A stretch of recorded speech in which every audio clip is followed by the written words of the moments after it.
think I would want to talk to you about?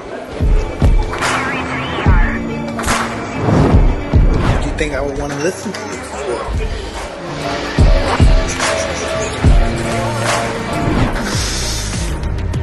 Toughest guys in the world get beaten by life. You said that was easy, huh? That was so easy, huh? Wow.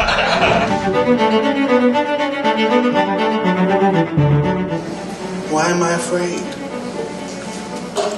I'm successful, I had some hard times, but I came back. But why am I afraid? What am I afraid for? Like, I'm just afraid that somebody might think I'm a wussy or a wimp or something. Why am I so afraid of that?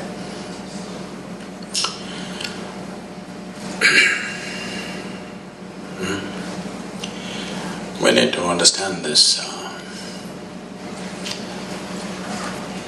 This has been hugely misinterpreted and misunderstood on various dimensions, whether it's fear or love or anger or joy.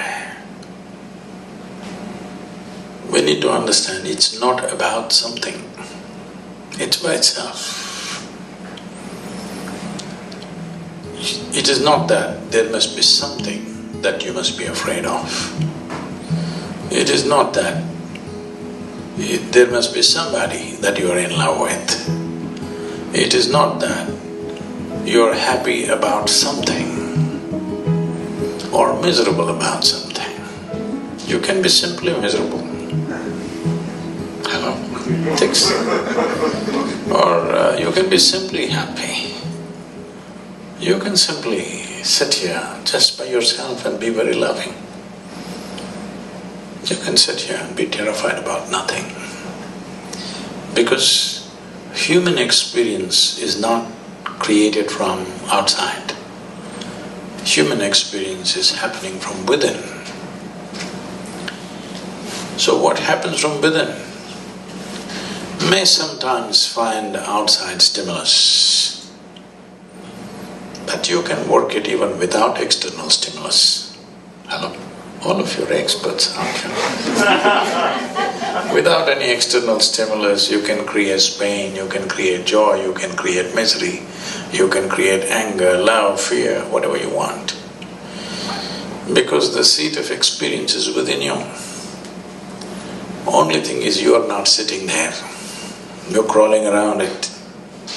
You're supposed to be sitting there on the seat. If you are sitting on the seat of your experience, you would decide what should be the nature of your experience. Right now, because you're crawling around, something happens accidentally.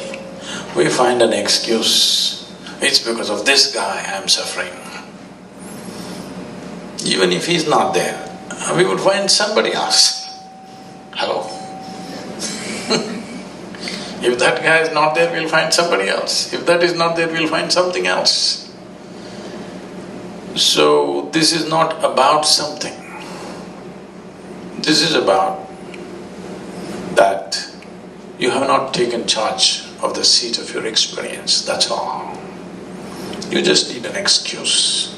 And the world will, of course, the world is quite enthusiastic about providing you the excuses. It will. They will provide lots of excuses. But believe me, if you were alone in the desert, you would still go through all these things without anybody around you, without any threat to your life. Yes or no? So, this is the fundamental flaw with life. Instead of fixing myself, I want to fix the whole world. Well, do what you want. You can't even fix one more person absolutely in your life. 100%? Did you get anybody ever just the way you want, 100%? If at all, if you're looking for that kind of success, 100%, you can only try with this guy. Try anybody else, you will fail. Yes or no? Hello? Try anybody, you will definitely fail. There's only one. This one, you could do him 100% the way you want. If you manage this one the way you want, where is the question of fear, suffering, misery, all this? This is not because of situations. This is because of the state we are in. Because no investment has been made for the being. First of all, we must decide, are we human beings or are we human creatures? The difference between a creature and a being is, a creature is a consequence of compulsive reactions to everything around us. That's a creature.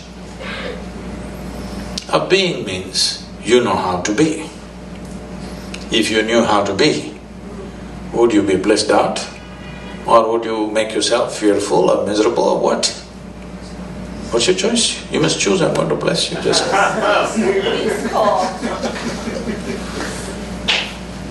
definitely, highest level of pleasantness, isn't it, for yourself? What you want for your neighbor may be debatable, but what you want for yourself is very clear, highest level of pleasantness.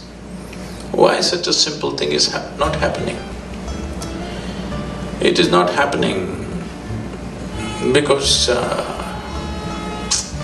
we gave you a very complex machine, but you don't even bother to read the user's manual. Simply somehow you want to do it.